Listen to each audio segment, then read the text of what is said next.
Okay, so now I'm going to take you through the whole of the Trikonasana cycle. I will talk about it minimally because there's a lot in it and we could talk for 5 hours about it. So this is just to give you something to practice along with. I'll again use a timer probably on 30 seconds, which is a nice 20 to 30 seconds is workable for most people. Any longer starts to be an endurance exercise.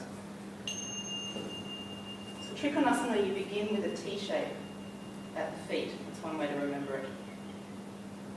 You lean the weight into the front foot, which is the right foot.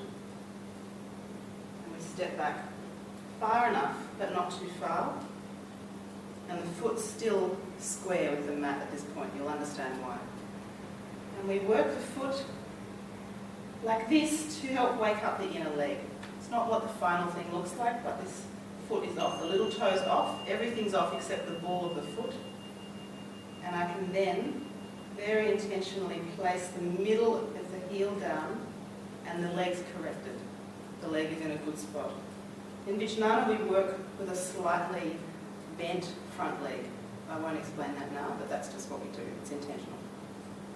So you find the weight in the feet. You let the weight sink down through the legs, and that can take a little while. The back skull, see if you can find its relation to the sacrum. Exhale. And as the arms go up, affirm the relationship with the ground. And my arm is here at the back intentionally. I'm not putting it here for this pose. It's just softly in line with the back. And then we let the front hip crease like a piece of paper. And at some point, the pose gets stuck. And then we yield the back ankle and take the foot onto that 45-degree angle that we know in Trikonasana. And then we can come gently into the pose.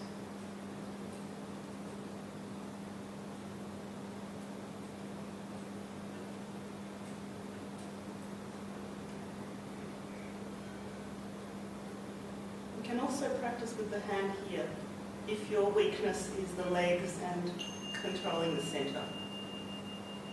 Then we need to transfer the weight into the front leg to slide forward into Ardha Chandrasana, half moon pose.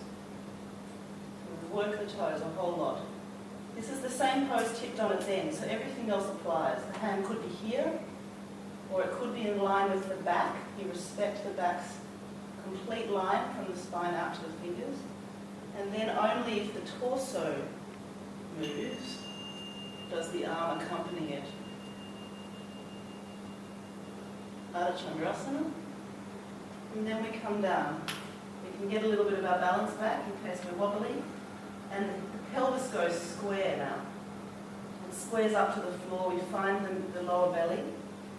And I'd suggest throwing your other hand, the right hand, on the lower back and thinking from the crown to the back toe as an axis around which we're going to turn for twisted Ardha Chandrasana, Parivrtta Ardha Chandrasana.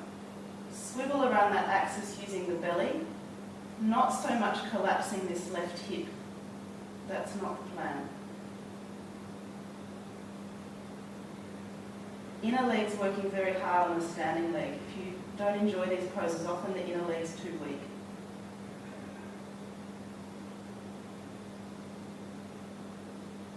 From here, if we just lower the leg, watch how simple this is. My upper body's in a good spot. We lower the leg at an angle at the distance of a simple warrior, and if I simply straighten this leg back, I'm actually in twisted Trikonasana. And if I squeeze the inside ankles towards the midline,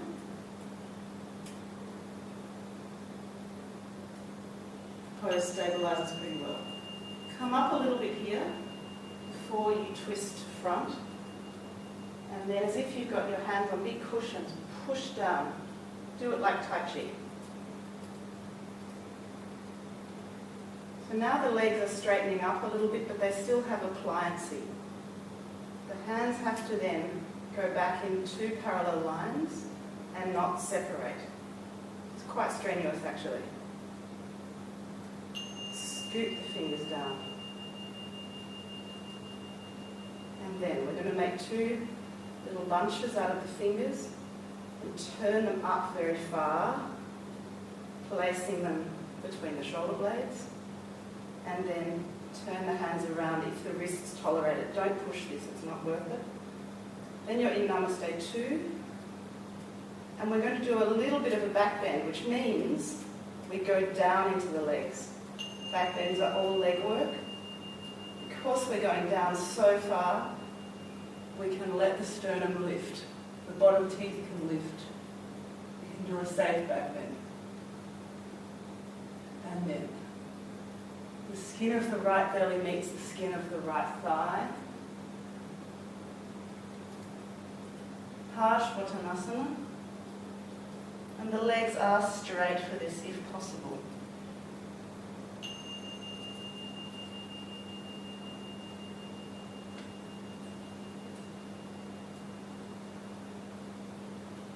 But if it's not comfortable, you could do it like this and think of the back's integrity.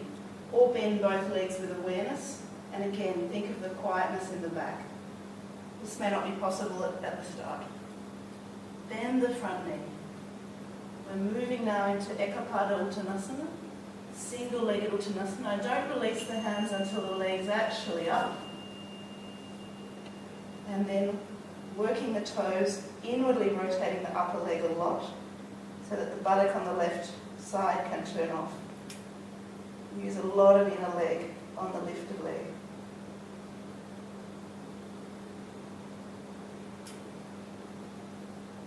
Ekapada Uttanasana, which makes Uttanasana like a holiday.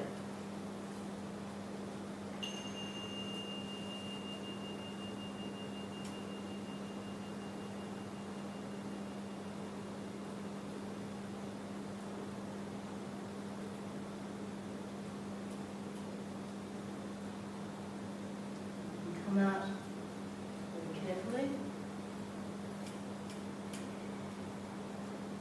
Come back to Tadasana. And we'll do the other side. Normally you just swap the feet over. Maybe I will, then you can see the other side. We start with a T shape. And we step far enough back, not too far, for Trikonasana. So we come up onto the ball of the left toe very strongly. It's an odd position, everything goes out of whack, but it will quickly come back in whack when we place the middle heel down very carefully and settle the body's weight really clearly onto the 2 legs. Releasing the arms softly and let them float.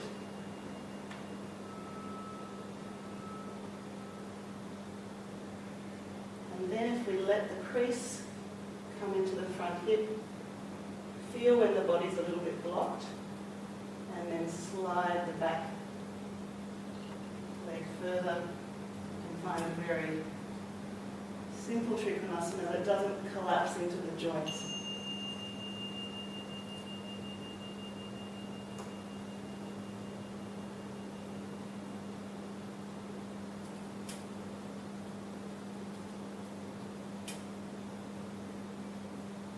That's why we're not touching the floor. We could touch the floor, but we're just not actually using any support for the arms at all. It's all leg and feet. Then we're going to prepare for Ardha Chandrasana, transitioning the weight into the front leg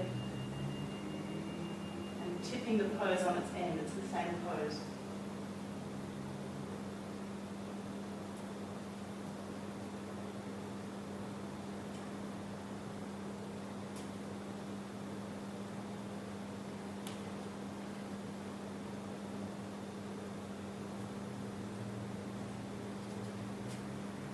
Bring the arm down. Find center, find your balance, square up the pelvis and use the toes a lot. Here you need to be aware of this axis from the toe to the crown of the head. And around that axis the belly turns modestly, not too much. The organs are getting squeezed plenty in this position already.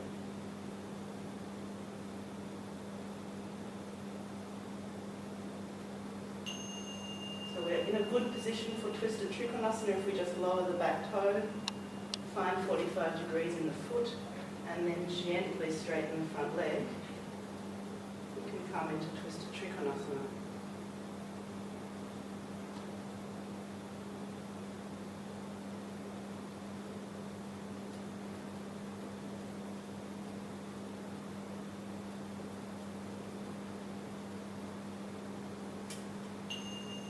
Lift a little, it's better for the spine, come to square, and then like Tai Chi, press down to right the torso. And then we'll take both arms back, keeping them close together even as they lift because it's difficult, and then take the arms down, scooping the fingers as if through water, make two bunches, turn the bones of everything up. Place them in the back. If the wrists are happy, turn them around, otherwise leave them as they were. So we now need to work down into the legs. Hold on to the midline with the inner ankles. Keep working. And then when the sternum goes up and the bottom teeth go up, there'll be no trouble. Coming into Trikonasana, left belly, left thigh. And stopping the pose wherever the integrity begins to get compromised. So it could be here. A little bit of a Jalandhara Bandha, or slight bend in the legs. It's wherever the body maintains its integrity, rather than the maximum position of flexibility, which is often a compromise of your centre. And not good.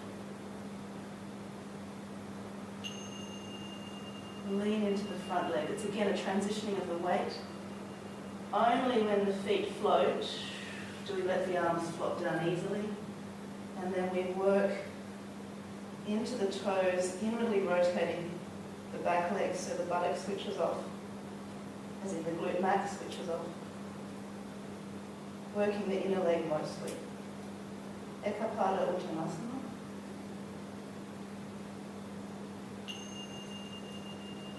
And then Uttanasana, the resting final pose. And hold on to both elbows.